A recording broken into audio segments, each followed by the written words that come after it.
Now we will go on to patient teaching. What do patients need to know about beta-2 agonists? What information do patients need to know before, during, and after use of medications?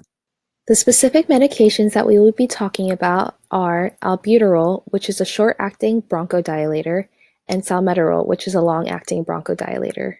Common side effects may include tremors, anxiety, tachycardia, palpitations, seizures, nausea, and cough. The life-threatening adverse effect of albuterol is paradoxical bronchospasm, and the life-threatening adverse effect of salmeterol is asthma-related death.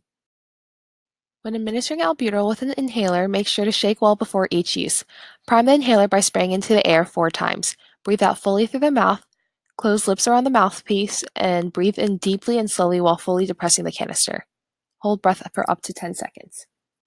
If additional inhalations are prescribed, wait 1 minute after initial inhalation and shake the inhaler again before the next. At least once a week, the mouthpiece should be washed to prevent medication buildup and blockage.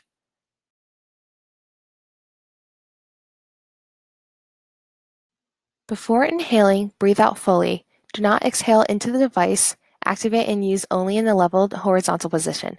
Inhale quickly and deeply. Hold breath for about 10 seconds. Dispose the device 6 weeks after opening or after all the blisters have been used, whichever comes first. Salmeterol should not be used as a monotherapy.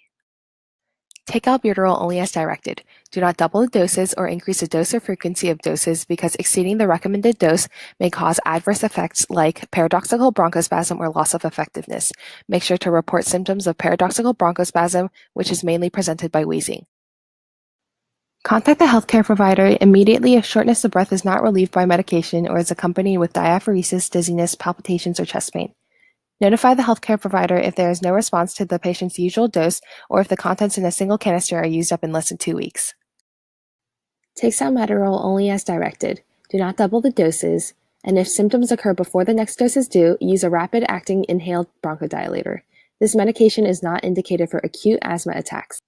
Immediately report severe asthma exacerbations and/or if the patient's condition matches one of the 4 below. It is also very important to have regular follow-up exams to determine progress during therapy.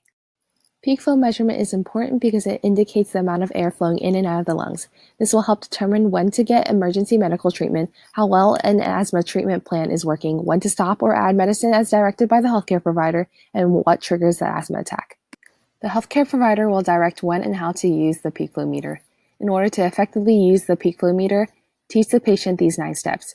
Prior to starting daily peak flow meter measuring, the healthcare provider may have the patient follow a detailed schedule for about 2 to 3 weeks in order to find the highest peak flow measurement. This value will be used as a baseline for daily measurements. Once the baseline is found, the patient will be able to figure out which zone their peak flow measurement falls under. There are 3 zones. First is green. This is a zone that the patient should be in every time. Second is yellow.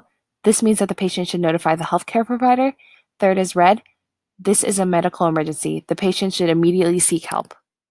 Created using Beta-2.